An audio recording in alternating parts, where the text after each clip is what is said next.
Bu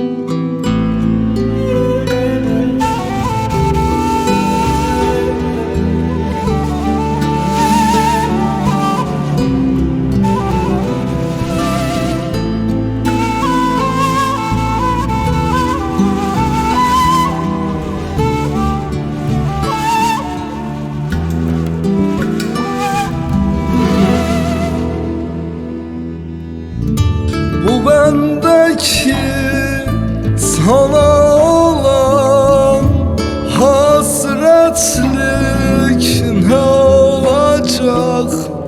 Volkan olmuş yanıyorum, son bulmuyor yarım yarım.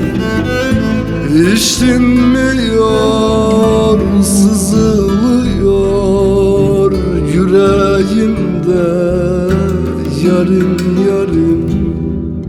Al yarım, vur yarım, merhametin yokmuş yarım. Benim bu çektiklerim senden bana kârmış yarım.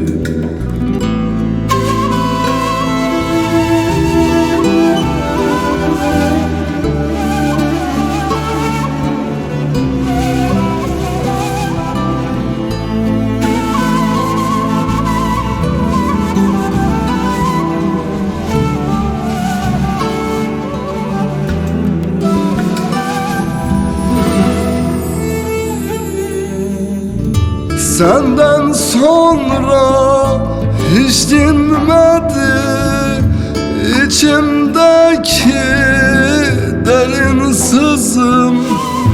Hançer oldun yüreğime, nefesimi aldın yarım.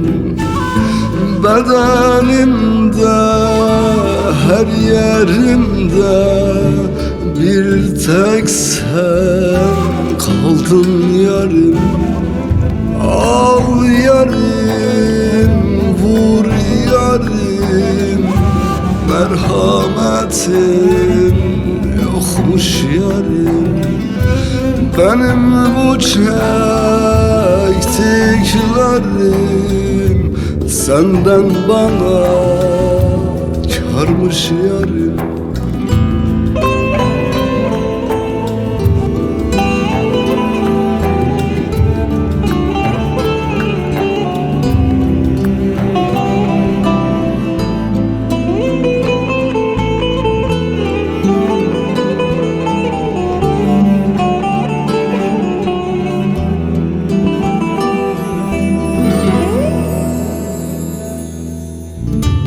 Umudum hiç tükenmedi, gel kurbanın olayım. Yılmaz'ın ver muradını, son nefesi yarım yarım. Bu cihanda güldürmedim, mahşere kaldı günahım. Al yarım, vur yarım, merhametin yokmuş yarım.